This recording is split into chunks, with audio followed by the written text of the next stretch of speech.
Hello বন্ধুরা, সবাই কেমন আছেন? শর্টকাট ম্যাথের নতুন একটা ক্লাসে সবাইকে স্বাগত। আজকে আমি এই জাতীয় অঙ্কের খুব সহজ সমাধান দেখানোর চেষ্টা করব। এই অঙ্কগুলো দেখলে অনেকেই কিন্তু অনেক ভয় পান, তো আজকের ভিডিওটা দেখলে আর ভয় লাগবে না। খুব সহজেই এই জাতীয় অঙ্ক থাকলে সমাধান করতে পারবেন। দেখেন, এই অঙ্কটা আগে বিশ্লেষণ করি। উপরে আছে 125, নিচে আছে 27, ব্র্যাকেট, একটা মাইনাস চিহ্ন, তারপরে 2/3। আচ্ছা, এই অঙ্কটা সমাধান করার জন্য প্রথমে আমাদের এই মাইনাসটাকে বাদ দিয়ে দিতে হবে। তাহলে আমরা কি করব, এই যে ভিতরে সংখ্যা আছে 125/27, এটাকে আমরা উল্টে দিই, লিখি 27, নিচে লিখি 125, তারপরে এই মাইনাসটা উঠিয়ে দিলাম 2/3, এটা রইল। খুব সহজেই কিন্তু মাইনাস উঠানো গেল। এবারে আমরা এই 27 আর 125কে একদম ক্ষুদ্রভাবে ভাঙবো। কি করা যায়?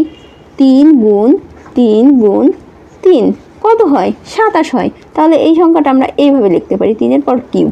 125কে কী করবো? 5 গুণ 5 গুণ 5। এটাকে কিন্তু 3টা 5 গুণ করলে 125 হয়ে গেল। তাহলে 5-এর উপর একটা কিউব করে দিলেই কিন্তু 125 হয়। তাহলে আমরা এবার লিখি 3-এর উপর একটা কিউব, 5-এর উপর একটা কিউব, আর এইখানে 2/3 রয়ে গেল।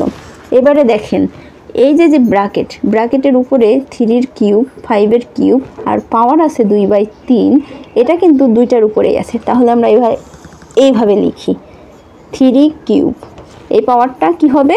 গুণ হয়ে যাবে। পাওয়ারটা কি হবে?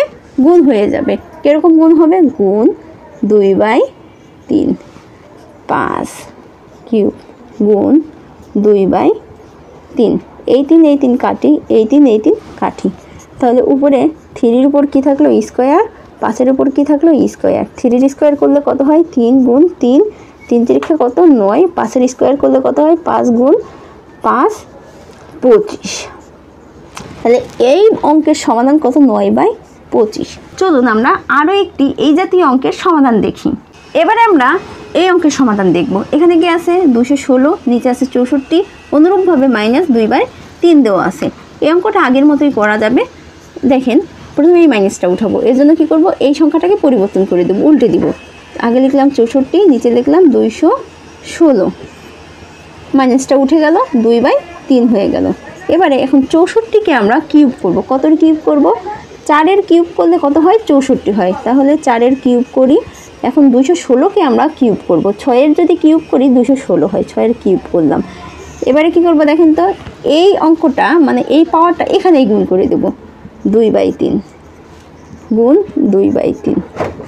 এই 3 কাটা, এই 3 কাটা। তাহলে কত থাকে? উপরে 4-এর স্কোয়ার থাকে, নিচে থাকে 6-এর স্কোয়ার। 4 গুণ 4 কত? 4 গুণ 4, 4 16, উপরে থাকে 16, আর 6 গুণ 6 কত? 6 6 36। তাহলে এই অঙ্কের সমাধান কি? 16/36। যদি এই অঙ্কগুলো আপনারা বুঝে থাকেন তাহলে একটি উদাহরণ আপনাদের জন্য থাকছে।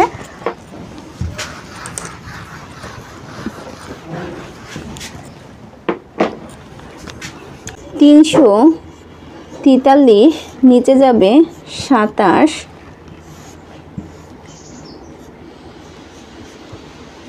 এই অঙ্কটির সমাধান কি হবে আপনারা এটা কমেন্ট সেকশনে আমাকে জানাবেন। ভিডিওটি যদি ভালো লাগে আমার চ্যানেলের সঙ্গে থাকবেন। সবাইকে অসংখ্য ধন্যবাদ শেষ পর্যন্ত ভিডিও দেখার জন্য। দেখা হচ্ছে পরবর্তী ভিডিওতে।